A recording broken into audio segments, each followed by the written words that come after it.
Welcome everyone to Los Hijos del Rol, to this episode of Story Always, in which we have the great pleasure of having with us Martin Lloyd. Hi Martin, how are you doing? I'm very well, thank you, Angel. It's good to be here. And thank you for being with us today. Before we start, I want to remind everyone that if during the interview they have any question for Martin, feel free to let it on the chat, and I'll do my best to bring them to him. Also, if you like our content and want to support us, you can, of course, if you're seeing this live, share the link on social media. That'll be super really helpful. And also subscribe to our Twitch channel. If you have Amazon Prime, you have like a free subscription you could use if you haven't used that yet.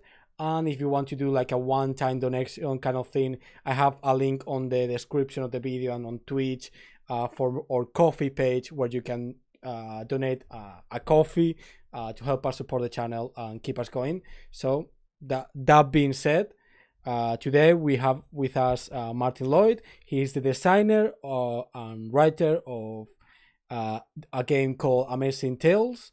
So our first question, my first question will be if you could tell us a little bit, a quick pitch for Amazing Tales. Sure. So, Amazing Tales is a role playing game for parents to play with their children, or maybe children to play with their parents. I think that's maybe the right way around. It's a very simple game. It's designed to be zero preparation, and it's designed to fit into the kind of timeline that you might have with a kid. So you've got kind of instead of reading a bedtime story, you might play a quick game of Amazing Tales. So it's that kind of, you could play a whole game in 20 minutes, something like that, as you're putting the kids to bed, or you could make a kind of an hour-long activity out of it. But it's a very quick, very simple game, and it's designed to support kind of playing together with your kids. And that's the game. And it looks like this. Cool. So I'm just sending Martin's link on the chat if you want to check all of that, including, and this is including his YouTube channel where he has a few games of Amazing Tales with his kids, and I have to warn you all, they're super cute. Like I was like, so beware that they're really really entertaining. And so my next question will be, where did the idea for Amazing Tales came from? Where did the idea to make this game came from? Yeah, it comes from a few places. It started with a friend of mine from university.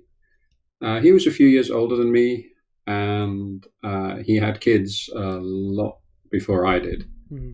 And he kept a blog. And on his blog, when his daughter was 5 or 6, I guess, he started writing accounts of these role-playing games he was playing with her. And they were playing, I don't know what it was exactly. I think it was probably a very, very, very cut-down kind of D20 kind of system. And he was making up all these things which were quite heavily grounded in kind of Dungeons and Dragons in terms of the kind of monsters and things that were in there. But they were great stories to read. He's a really good GM, and it was kind of interesting to see that happening. And when I had my daughter, and I had this thought that I think a lot of role players have when they have kids, which was, I wonder how long I have to wait before I can play role playing games with my child. And I've talked to lots of role players about this, and this is, I think, a fairly universal response to having kids for gamers. Is like, how long before I can play games with my kids? And I think probably the assumption is that the answer to that question is probably about 10 years, is that you probably have to wait until they're about 10, and then you can probably play something with them. And I'm impatient. And I knew that my friend had put together a game a lot quicker. So I'd been sitting around thinking, well, should I try this? Should I not? And then one day it was raining outside and we were bored and we had nothing to do. So I grabbed a piece of paper and said, right, Lisa, we're going to make up a story. You're going to be the hero. What kind of hero do you want to be? And we kind of went at it from there.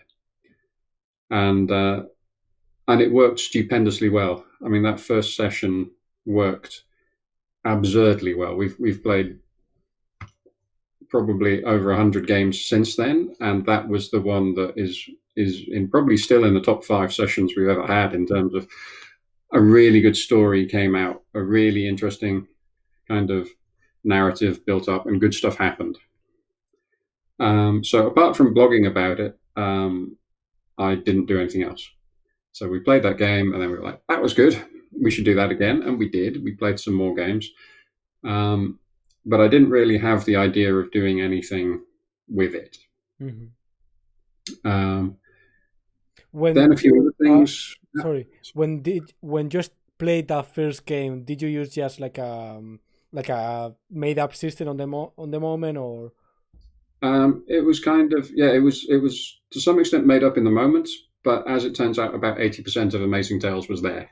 It's a very, very simple system, and it turns out I got most of it right first time. So, and interestingly, most of the changes I made since then were taking things out. So the first time we played, we had varying difficulty levels, and she would sometimes get a +1 on a roll or whatever. And eventually I realized this made no difference to kids, so I took all that stuff out. So we did that, and then a few other things happened. I came across a few super simple games, so things like Lasers and Feelings and Lady Blackbird and so on, which were like proper, credible, published things, but they were also 1 or 2 pages. And I thought, oh, I could do that. I could write Amazing Tales up to be 1 or 2 pages long and get it out there. That might be fun. So that was a thing. I came across a guy called Neil Gow on the UK Roleplayers Forum. And I might be getting my chronology wrong, but Neil has a game called Duty and Honor, which he put out, it's quite a long time ago now.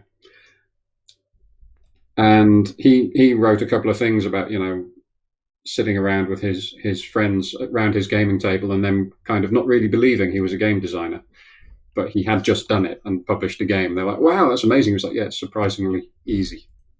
So I thought, okay. And then my 2 of my friends from university, Josh Fox and Becky Annison, who you have had on, I know. It's a tiny world. Yeah.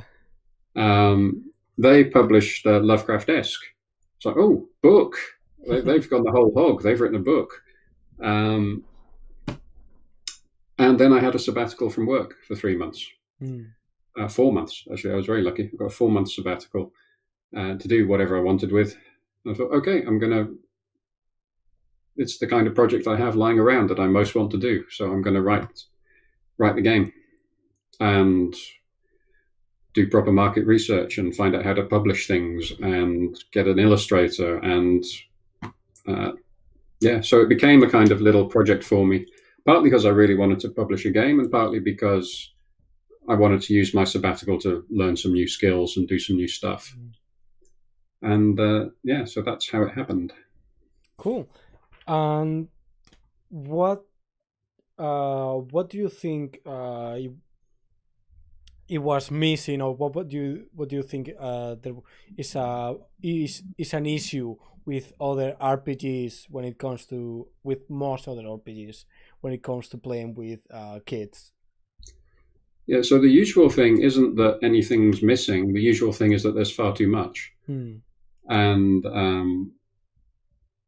there's when I was looking around, it's gone now, sadly, but there was a group on Google Plus called Dungeon Dads. And that's full of dads who really, really, really want to play Dungeons and Dragons with their kids. And, there's there was discussion on there about, how simple does it have to be, or can you get your kids get their heads around these difficulty modifiers and so on, from what age? And it's far too much for kids. It's, a lot of systems are far too much for grown-ups, frankly. You don't need all this stuff, and it gets in the way of enjoyment and telling the story and having fun and using their imagination. So I think the big difference with Amazing Tales is that it it's very, very simple, and this leaves lots and lots of room for people to do whatever they want. I think the other thing that maybe helps with that is we have this notion of what a role-playing game is, and we think a role-playing game is you and 4 or 5 friends sitting around a table, and you have different roles in the party and that kind of stuff. Generally, if you want to do something with your child, that's already quite a complicated thing to arrange. They have to be in the right frame of mind. They have to have eaten. They have to not need the toilet. They have to not be ready to fall asleep. And as soon as you add a second child, particularly if it's not your child, it becomes quite difficult. And if you say we're going to have 4 or 5 friends round and play this game together, you've just committed yourself to organizing the equivalent of a birthday party. And that's going to require snacks and catering. You're going to have to deal with pickup times with 4 different parents. It's not going to happen. So I think the other thing was, this is a game for you to play with your child. And if you've got 3 children, brilliant. At least they're all in the same house and you've kind of probably got them more or less synchronized. So part of the idea was, it's probably 1 parent and 1 or 2 children. You don't really have to worry about the game being fair. You don't have to worry if somebody's character is way more powerful than the other one. They will sort that out between themselves. And so Amazing Tale says, you can have any skill you want. And a friend of mine had been playing it with his son. And I said, are you using any of the settings in the book? He said, no, we kind of made up our own. We've got this kind of space thing going on. And I forget the name of his son. He said, so-and-so has this giant robot army that he uses, and they go around being heroes with it. It's like, okay, I hadn't actually thought that someone might have, has a giant robot army as their skill, but there's no reason that wouldn't work. The trick is, if you're running the game, is to make sure that if one player has, I have a giant robot army as their best thing, and the other player has, I don't know, I'm good at making friends, those 2 things need to be equally important in the story you make up. And as long as you do that, it doesn't really matter that they are completely off the scale in relation to each other. So what are the things that do need to be in an RPG to make it enjoyable for kids? What are the things that you actually need to keep? I think that's a really good question. I think it gets down to kind of almost to get down to the kind of what is the role-playing game kind of question. The need to have an alter ego, obviously. I think the dice turn out to be pretty important. The fact that you're not just kind of saying, I do this, that happens, but that you're going to roll a dice and there's going to be some kind of impartial arbitration of whether this thing you're trying to do works or not. So I think that presence of a random element and some stakes. Now, the stakes in Amazing Tales are always quite low because nobody can get hurt. But things can get worse. So you can kind of, the monsters can catch you, the monsters can nearly eat you, you can nearly fall to your death, you can nearly be burned up in a fire or whatever, or die in a spaceship crash, but you won't. But that sense of peril is very important to making it a good story and to keeping kids engaged. Now, the heroes succeed most of the time, but the fact that it can go wrong is what makes it interesting for them. So I think you need to have some sense of risk in there. And I think what the kids like is the player agency, that they contribute a lot to the world. So I tell the people who are running the games, the parents, ask lots of questions. Don't kind of, if the characters go into a deep, scary forest, you can say, well, this is a deep, scary forest, and you can describe it. Or you can say to the kids, what makes this forest so scary? And let them tell you. And they'll probably do a better job than you would. And you can take their ideas and build on them because they know what they find scary. So I think kids want to be engaged at that kind of level because when they play with their friends, that's what they do. They make stuff up together and they talk about it among themselves. And if somebody says, the world is a particular way for this game, then that's what the kids are going to agree on among themselves. That's how it's going to be. So I think you want to keep that. Do you find that kids tend to take to that kind of improvised storytelling, creative freedom more easily than maybe some adults when they start playing later? Yes, absolutely. I've met lots of adults who really needed a bit of a push to get going with role playing, or who will sit down and say, "Well, okay, I'm going to play a role playing game for the first time," and they're worried about doing it wrong, and they're really nervous, and they kind of don't know what to do, and they get confused, and they're uncertain. Kids aren't like that. Kids just dive in. Kids do it, and I think that's really great to see, and it's also quite sad because it means at some point most of us forgot that when we were growing up. I'm not quite sure at what age it happens, but we should try and prevent that from happening. Yeah, definitely. I definitely agree with that. Um, have you seen any difference in the way they approach playing RPGs? In the way kids like engage with RPGs and that kind of stuff? Yeah, again, I think it's a lot to do with things that they can't do, Mm-hmm. and therefore I don't put in the game. So kids can't do probability. Like they just can't. They have no concept of, maybe once they get a bit older, they'll kind of get the idea that if you always need to roll more than a 3, then it's better to try and do that with a 12-sided dice than a 6-sided dice. But that's about as advanced as it's going to get, and that's really at the top end of the age range for Amazing Tales. Mostly it's just, I like rolling dice, and I know that I don't want to get a 1 or a 2. And so that really changes how they go at the game. So they won't use their best skill all the time because they don't really know it's their best skill. or they know it's their best skill because we told them that in character creation, but they don't appreciate how much better it is than their other things. So adult players are always kind of looking for the angle, and if they do choose to do something kind of in the less efficient, less optimal way, then that's kind of because they're role playing it. I'm going to deliberately walk into the trap, or I'm going to do whatever because my character would do that. Whereas with kids, they don't really kind of have that what's the best thing to do step that they go through first in their heads before they go with their kind of instinctive reaction. So that's one big difference with kids. And I think that's largely because they don't know how to do that first step.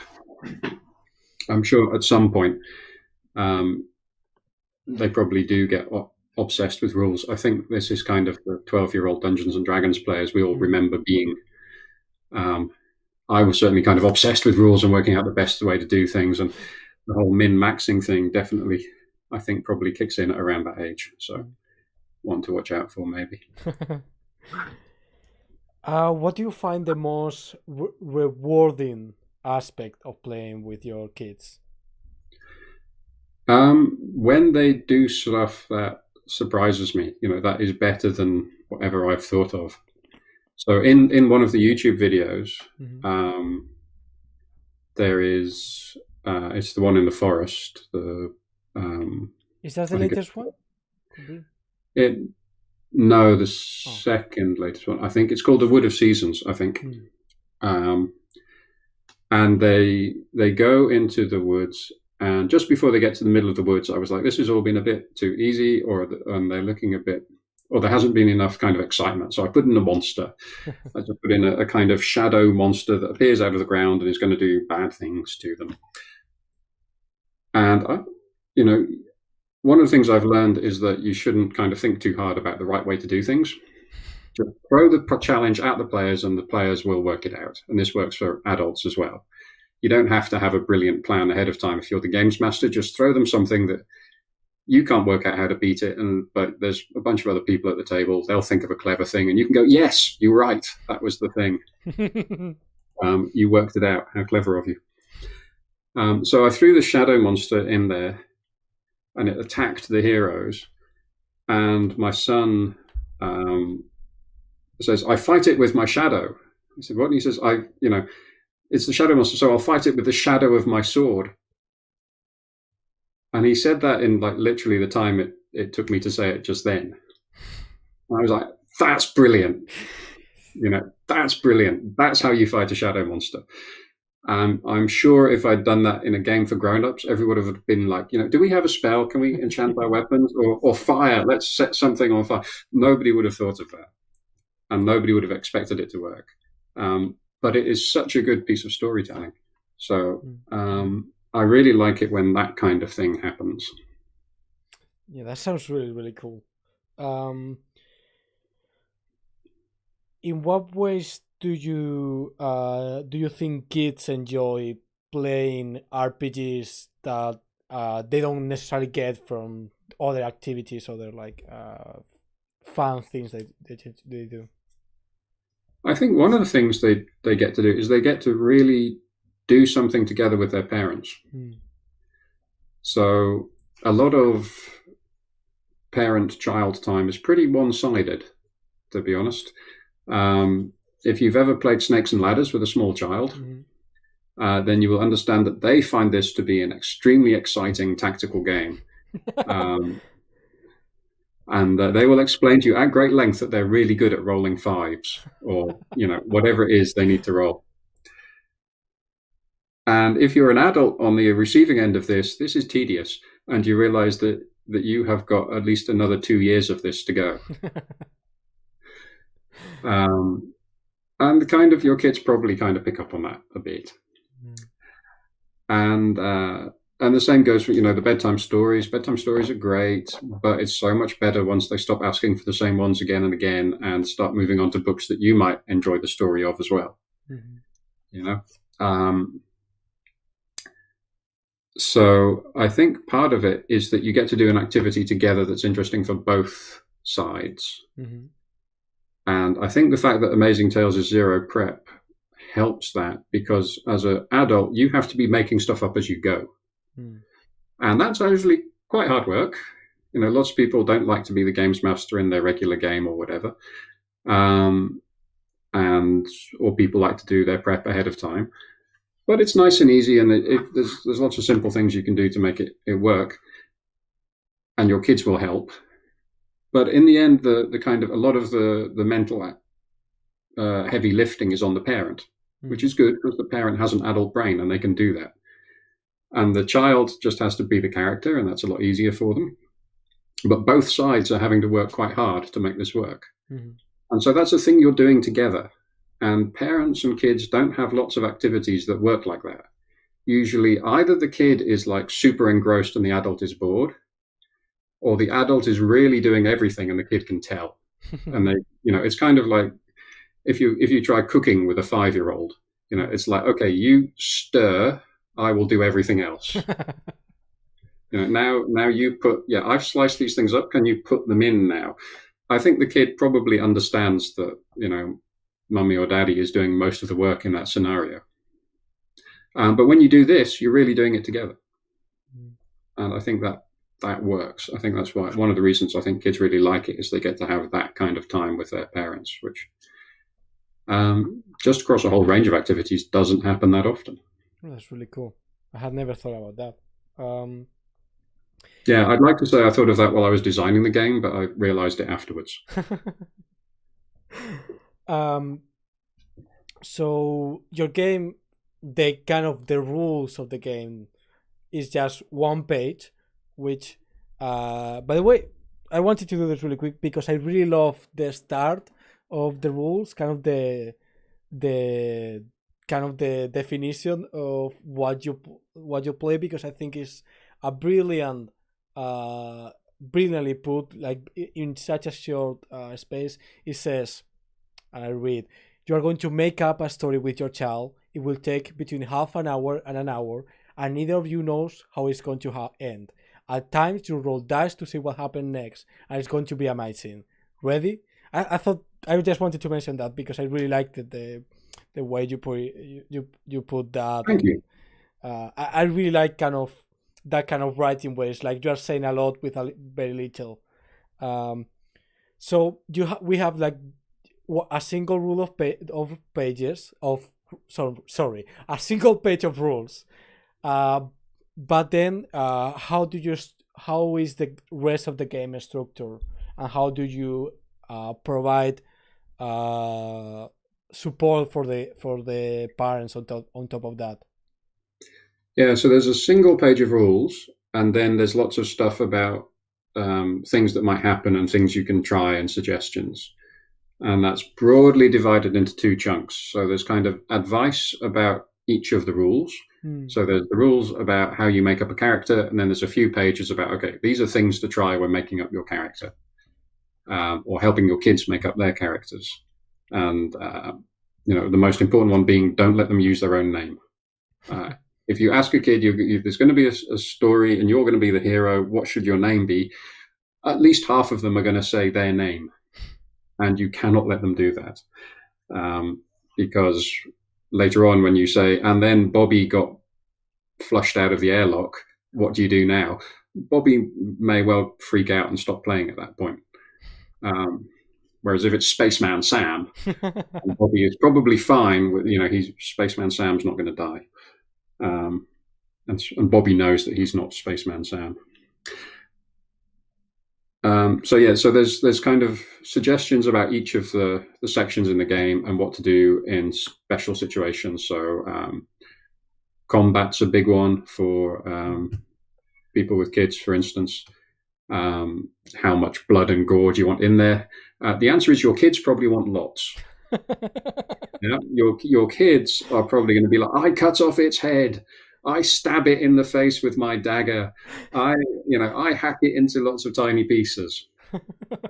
That is really what little girls say when you give them a sword, and you may not be happy with that. I wasn't particularly happy with that. And so there's lots of suggestions about how do you get around that, because it turns out kids are really open to other ways of resolving conflicts. So you can chase the bad guys away, you can smack them on the bottom until they cry.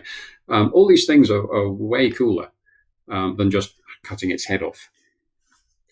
So there's advice on that stuff. There's advice on magic, because once you let a character with kind of somewhat unlimited powers into the game, it can kind of mess up your efforts to tell a story. There's all that kind of stuff. So there's lots of advice like that, and there's some general advice which I stole from improv kind of stuff, the whole kind of yes and that kind of stuff, and failing forwards, that kind of thing. And then the other half of the book is settings, and so I put 4 settings in there. Basically, each setting is essentially just a collection of prompts and things that heroes might do in that setting. So it's me kind of pouring out lots and lots of suggestions about what might work. And I tried to pick things that kids are familiar with.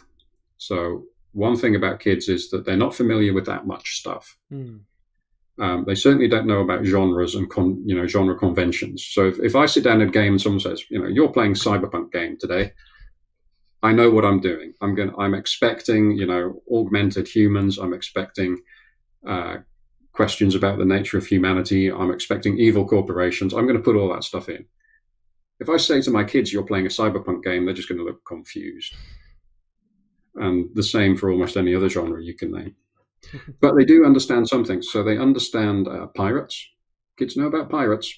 They don't know a lot about pirates, but they know that they have ships, they have flags with skull and crossbones, they have stripy shirts, they have swords, they have parrots, that kind of stuff.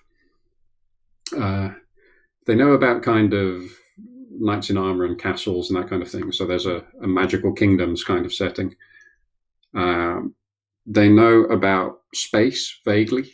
So kind of we can have space adventures, and whether it's Star Wars or Star Trek or whatever that's kind of influencing them, you don't really know, but they have this idea of there are aliens and spaceships and goodies and baddies and laser guns. And I put in the Deep Dark Wood, which is kind of fairy stories. So that is talking animals, and that is fairies and adventures in mysterious forests, which seems to be something that's kind of hardwired into most human culture. So So I put those 4 in. I might do some more in the future, but those make up the other kind of half of the book. Cool. We got a couple of questions from the chat. Oh, great.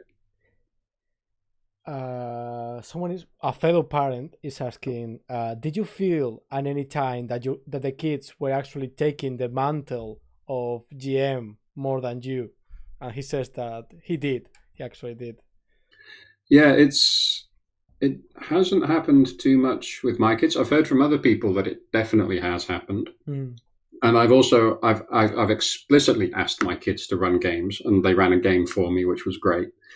And they've also run games for each other now, which was I view as some kind of parenting level up. It was just kind of great. My daughter is now running a role-playing game for her brother, and I can kind of sit at the table and drink a coffee. That struck me as kind of achievement unlocked kind of moment. Yeah, it hasn't really happened that they've kind of taken it over during the course of a game, but I definitely hear from people that it does happen. Mm-hmm. And that's brilliant. And, just go with it, frankly. Did you get, the other question he was asking is, does the game provide any advice on how to transition the kids from players to actually DM you or DM their games? No. It doesn't. Sorry, was the question transition to DMing or to other games? To DMing your game. Yeah, sorry, that's what I thought. Yeah. No, it doesn't cover that, because when I wrote the game, it wasn't something I thought would happen, or I didn't kind of think it would be common enough. I guess if there's a second edition, which there might be, that would be one of the things I would add. Because one of the things I definitely won't be adding is new rules or anything like that. So, but that's one of the things where maybe some advice would be good to include. Kids definitely like making up stories, and they like being in that situation. Cool. Yeah, fair enough. So, for parents without previous RPG experience, do you provide advice for them to kind of to help them run their games? So I tried as hard as I could to include that advice in the book. Mm-hmm. And I have the feeling that almost everybody who's played this is a role player, as kind of coming at it like that. And that's fine, but it means my kind of dreams of selling 1 million copies are going to have to wait a bit longer.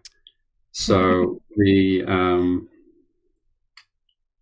So this is where I think the YouTube channel is really handy, and live streaming and video, basically just video, is great. And I think this goes for a lot of role playing. Is that it's really hard to explain to somebody what a role playing game is.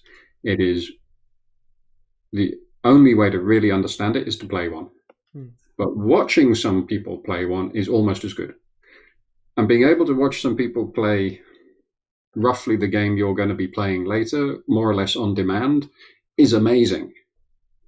Particularly if you're going to play a new system or whatever, you can go and see some people play it live or not live, online.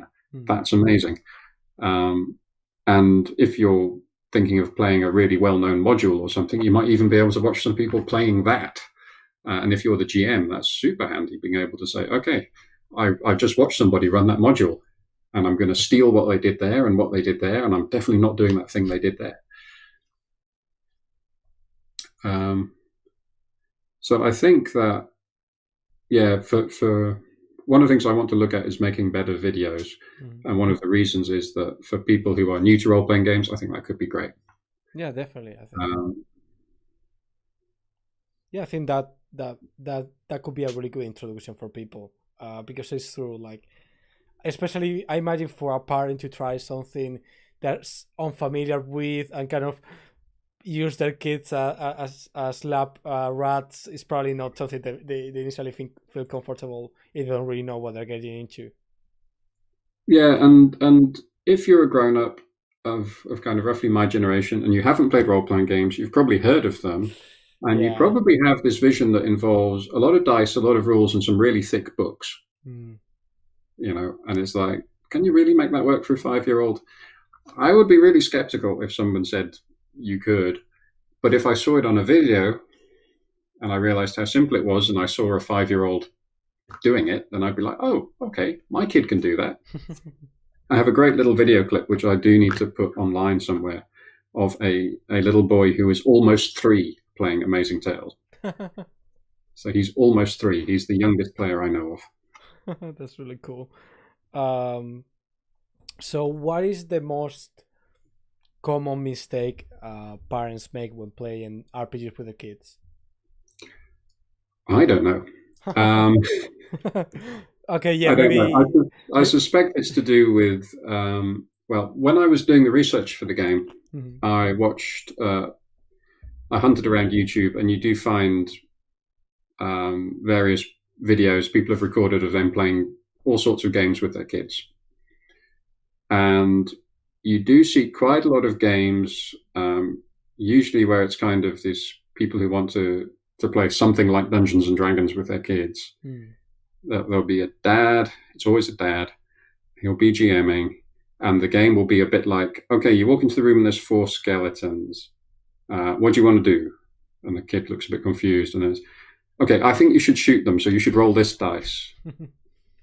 Okay, yeah, and then do you remember you have that spell? I think you should use that spell now. Okay, right. And you kind of, this goes on for ages. And you just kind of think, okay, the kids are really happy because they're being told a story and they get to move some things and they get to roll some dice. But they're not really playing the game. Dad is playing the game and the kids are kind of spectating. So I think that is maybe where it sometimes goes wrong. And, that happens all the time with parenting, that not trusting your kids to do stuff. I know that I do that in all kinds of other activities. Like, no, let me show you how you do it. Not like that, like this. Okay, good. And that kind of taking over stuff is so easy for grown-ups to do. But I think in the end, it probably takes some of the fun out of it for the kids. So I try not to, but I don't always succeed. And I guess that's related to what you were saying of RPGs providing this amazing opportunity for kids to have their own agency when they play, which is, I think, something really, really cool. Yeah. Oh, and again, I think this is probably a flaw with more with the design of games than with how they're played. But lots of games aimed at kids ask the kids to play kids as their characters, or childlike things. So you're a small, cute animal, like a My Little Pony, or you're a child, or you're like. For me, this is kind of failing on the promise of role playing. The promise of role playing is you can be anything you want. There is a picture of my son's favorite character, the 4-armed giant Tyrannosaurus robot ninja. Yeah, I've seen that in the book. That is what 5-year-old, 4-year-old boys want to be. You say, yeah, you can be anything you want, but it's probably good if they're about 8 years old and cute. It's like, no, let them be. If you let kids make up the aliens for playing adventures in space, you don't get Star Trek aliens where they've got kind of 2 arms, 2 legs, 2 eyes, and some pointy ears. You don't get that. You get this kind of contest as who can have the most limbs and the most mouths and the teeth in the strangest places. And that's what happens if you ask kids to make up alien characters. So I think games for kids should be much more about kind of let the kids be what they want. And if they want to be, grown-ups, then absolutely let them be grown-ups. There is this tendency to kind of go, no, they should be kids and they should have kind of kid-sized small adventures. And, why would you do that? That's just this idea that everyone should start at level 0 or level 1 or whatever. It's like, we're a bit past that now.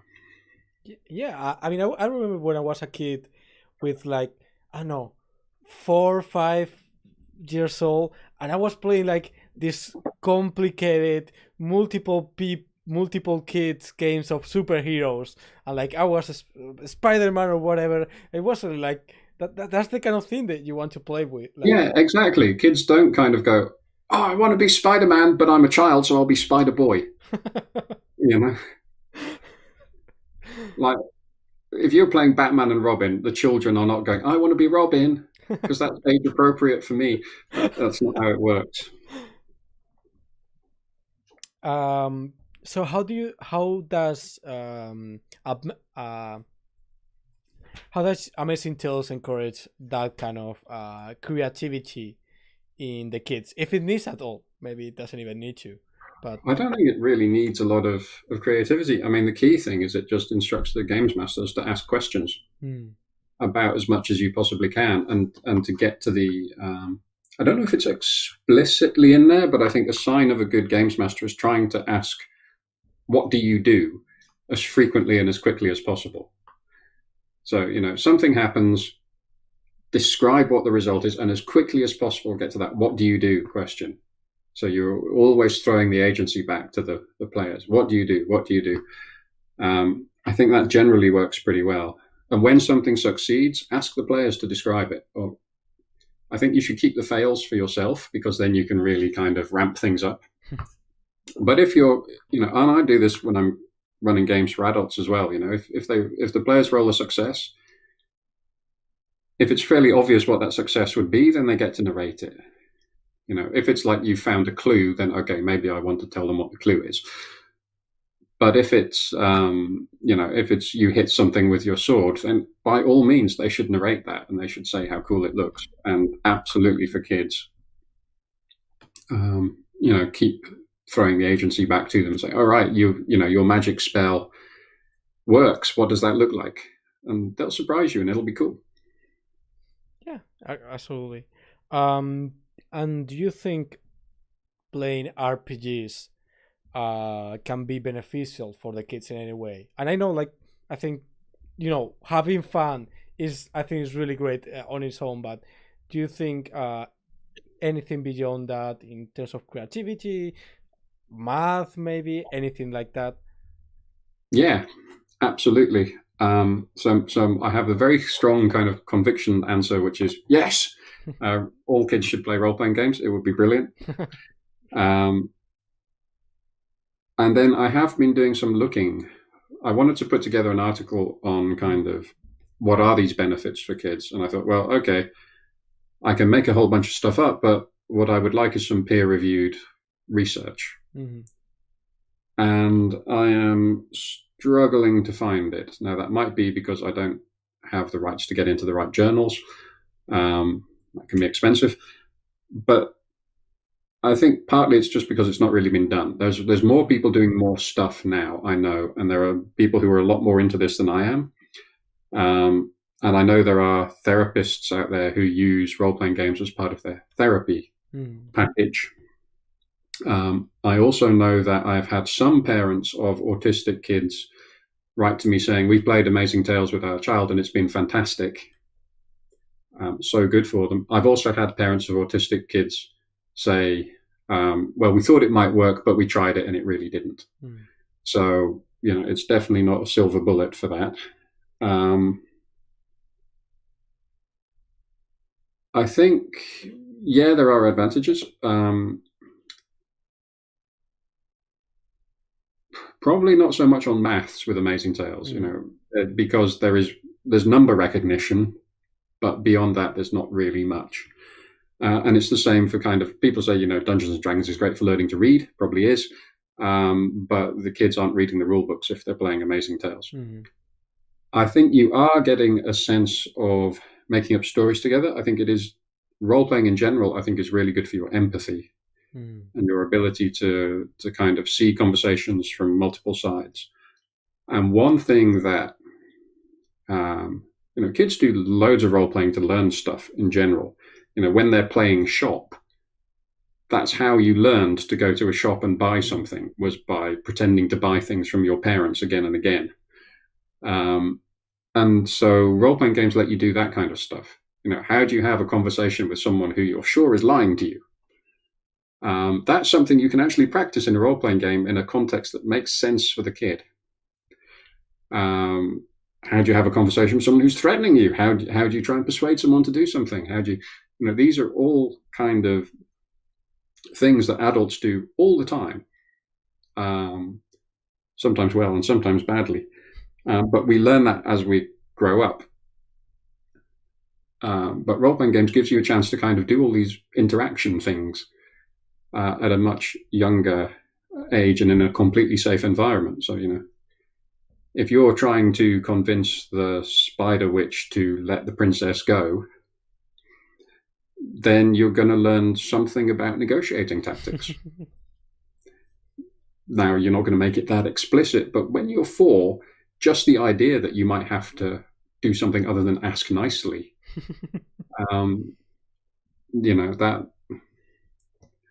that's a bit of a revelation. Yeah, that's really interesting. I think that's really cool. Do you think playing RPGs with your kids benefit your relationship with them? It's benefited my relationship with my kids. I get a surprising number of emails and letters on Facebook and comments and things from people saying it works for them. So I'm pretty confident, yeah, it does. And I think that's partly it's a fun activity you can do together, and I think it does come back to this kind of both sides are invested in it, that both you and the child are having to work to make this work, and so it's a genuine joint activity.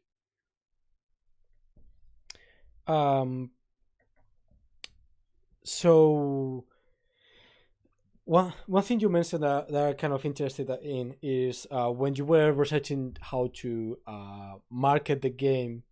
Most RPGs are produced for like teenagers and adults, as opposed to most games. Too many games. What did you think? How did you approach trying to sell an RPG for people kind of to play with their kids? Did you kind of have a different approach? Did you discover something interesting? Well, I started doing the market research. So one of the things I did when I started on my sabbatical and said I'm going to write this game, I'd been doing a course at work on product design and design thinking. So I said, okay, I've done a course. I'm going to do the stuff the course suggested and view this as a kind of learning by doing kind of experiment. And one of the things it said was, you should go out and talk to some real people who are your target audience or close to your target audience. So I jumped onto Google Plus and said, I'm thinking of writing a role-playing game for kids. Anybody want to talk to me about their experiences of doing this? And I interviewed, in the end, it was only 6 or 7 people, but 6 or 7 really enthusiastic people who took a lot of time for me and told me all these amazing things about the games they played with their kids and how much effort they put in and what worked and what didn't and all that kind of stuff. Super interesting. And that informed a lot of where I went with the game, and in particular, what I didn't do. So it was good to get a sense of what was already out there, and so I could not do that.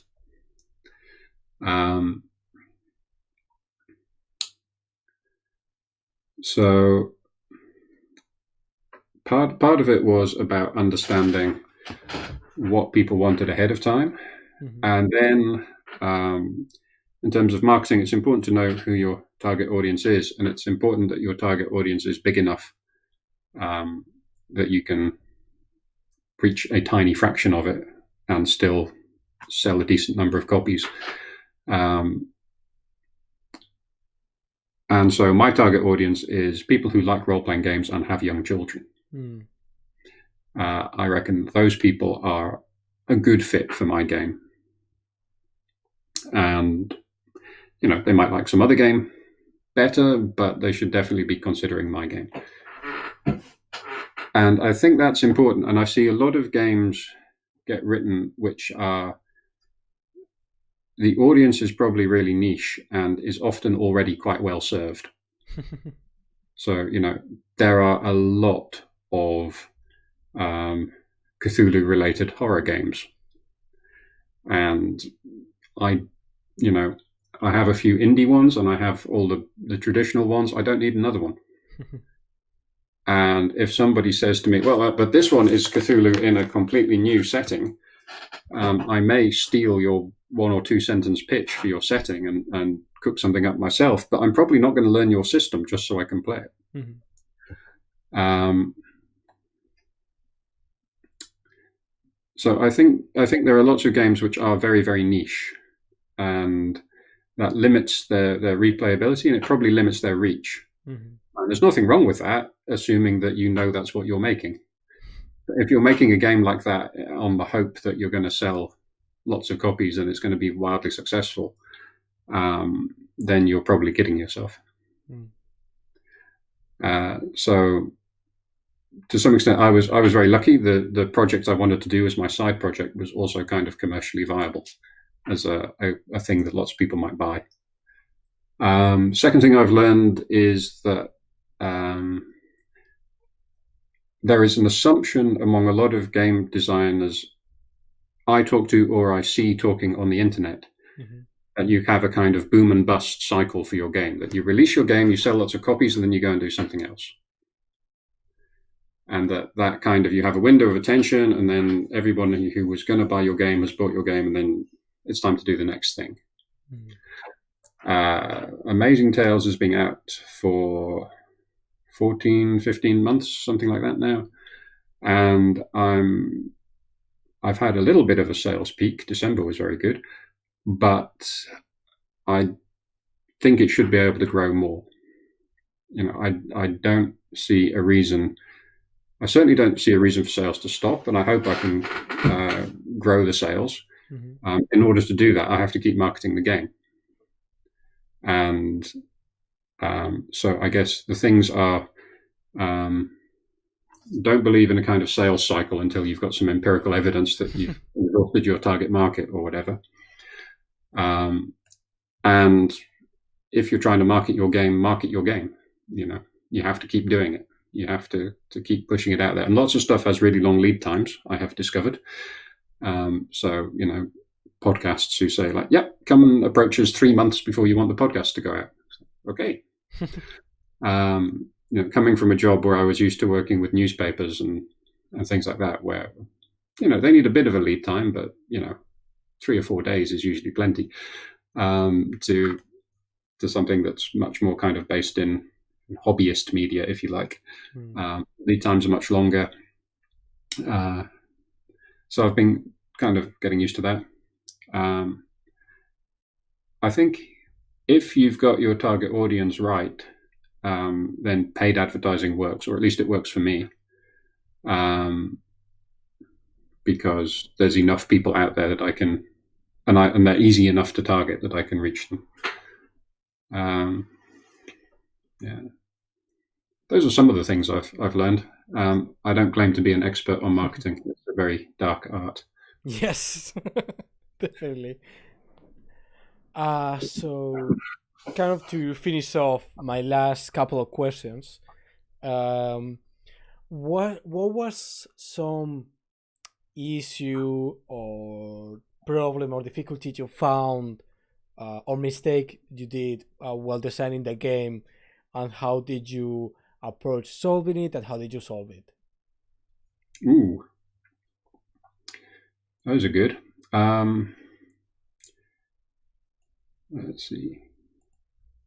Well, I think I mentioned really early on, early versions of the design had modifiers. So I think in our very, very first game, which is, you can find it on the website, I think, Fairy Rose found a magic light which made her braver. So she would go into dark places. She got +1 on her rolls to be brave because she had this kind of magic light, which was nice, and it makes lots of sense, but it was just added complication for a 5-year-old, or 4-year-old. So those kind of things came out. So that was one of the things. But that was very early in the process. Later on, pricing. I'm not quite sure I've got the pricing right yet.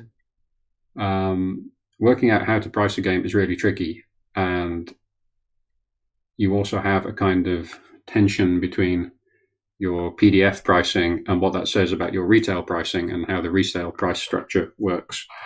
Because obviously, if you want to have your game in shops, it helps if you're not kind of massively undercutting them online, but at the same time, how much are people prepared to pay for a PDF? And then there's the whole price versus quantity question. So one of my theories has been so far that if I sell lots of copies, I might do quite well with the supplements, but we'll see. And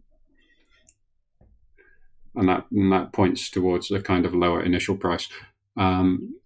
But in terms of designing a product, pricing is actually a really key thing. Certainly once it stops being digital, but also in terms of just how much budget you're going to have. If you're thinking you want to make something that's lavishly illustrated, then you need to price it high enough that you can pay for that. It's much easier to have something that is 4 pages long and lavishly illustrated than something that's 400 pages long and lavishly illustrated. And lots of games that are 400 pages long could have been 40 pages long with roughly the same effect in terms of game. So there are decisions to be made all the way along. And it's kind of that intersection between business decisions and the game design is an area I find really interesting. And I'm not sure I've got my head wrapped around it properly yet. But I think maybe one of the nice things about Kickstarters is that you talk to lots of people and realize that they're all running up against these issues as well, because Kickstarter forces you to do it. The process of writing your Kickstarter plan and costing out the stretch goals or the production goals or whatever is making people think about this stuff. I haven't done a Kickstarter yet, so we'll see what happens if I do. But I think that's slightly different to a world maybe where people were kind of writing games and then trying to get them produced and realizing that they didn't really know how or have the money, or that they would then find themselves with lots of really nice books but no way of selling them, or that kind of thing. Just quickly, you've mentioned the possibility of supplements in the future. Do you have any plans for them? So you could tell us about? Yeah. So Amazing Tales is a self-contained game that suggests you shouldn't do any preparation, which kind of limits the scope for supplements. So there are going to be supplements though, and I'm just about finished playtesting now with the first one, and we've started work on the illustrations. And if people join our Facebook group, you can get some previews. But the idea is to provide people with a whole kind of campaign. And so you get 4 or 5 linked scenarios, which, depending on the age of your kid and how long they like their sessions to go, that's somewhere between 5 and 15 sessions worth of play, probably. And the challenge for me was kind of what's going to make this better than just playing Amazing Tales without having a scenario. And so what I've tried to do is build in real sort of narrative high points so that hopefully the kids will get some kind of real wow kind of moments every time they play the game, or that the scenario kind of builds towards. So I'm hoping that will work. And the other thing is I want to include some activities that kids can do around the game. So, we've already got a coloring book, but also kind of, can you make props? Can you make a map? If there is a treasure map, then you should probably have a physical copy you can hand the kids. That would be awesome. And I want to provide parents with a thing that, okay, you can print that off, but also you can do the old kind of covering it in lemon juice and putting it in the oven and making a kind of crumply, ancient looking treasure map thing if you want to. And you can either do that ahead of time and your kids will be like, oh, it's a map. Or you can do it with the kids and they'll learn how to make their own ancient treasure maps. It's things like that should be in there. So that's kind of what I think that's what I think is kind of required, because the basic experience of playing Amazing Tales standalone is pretty darn good. You don't really need the scenarios, so the bar is pretty high. for a good scenario. Cool. That sounds really cool. I really especially like the props, the props idea. That's something that sounds really fun. Um, and lastly, could you tell us a short story from one of your games, from playing one of your games, so we get an idea of kind of how is it playing Amazing Tales?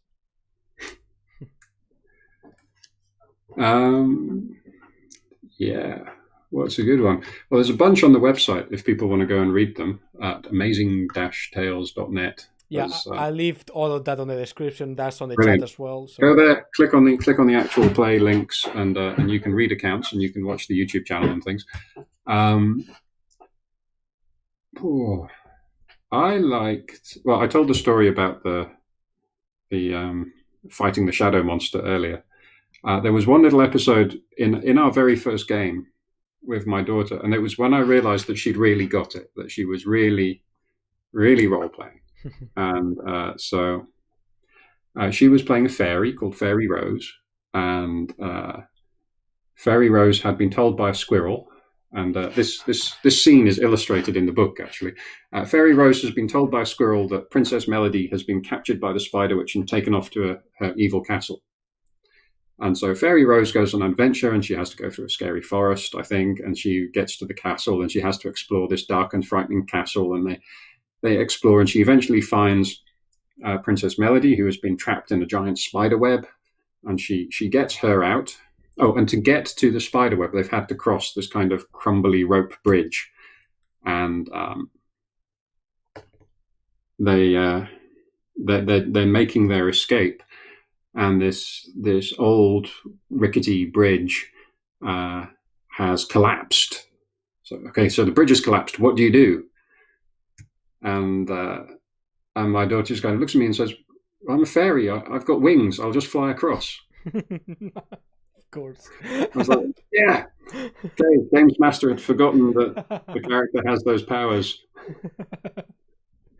And but yeah, Lisa was a 4-year-old girl, and she knew that fairies could fly, and that was, one of the best things about kind of being a fairy, and she wasn't about to forget that. So that's what it's like. And that's really cool. So yeah, I want to thank you again for coming to the show. It was really great talking with you. And to the spectators, as I've said, I leave all the links on the description of the video, so I definitely encourage you to go check it out if you are interested. And also, if you want to support the channel, again, you can follow us on social media, on our Twitter, Facebook, Google Plus is gone, but I have MeWe for some reason, and and also I just want a coffee, people. yes, and if you want to support the channel monetarily, you can make a one-time donation buying us a coffee. That'd be super cool. I'd be so grateful if you could do that. And also, you can subscribe to our Twitch. And if you have Twitch Prime, you can subscribe for free. So that's neat. Being said that, thanks everyone for watching this. I hope to see you all soon, and thank you, Martin, for being here. And until next time. Until next time. See you soon. Bye-bye. Bye.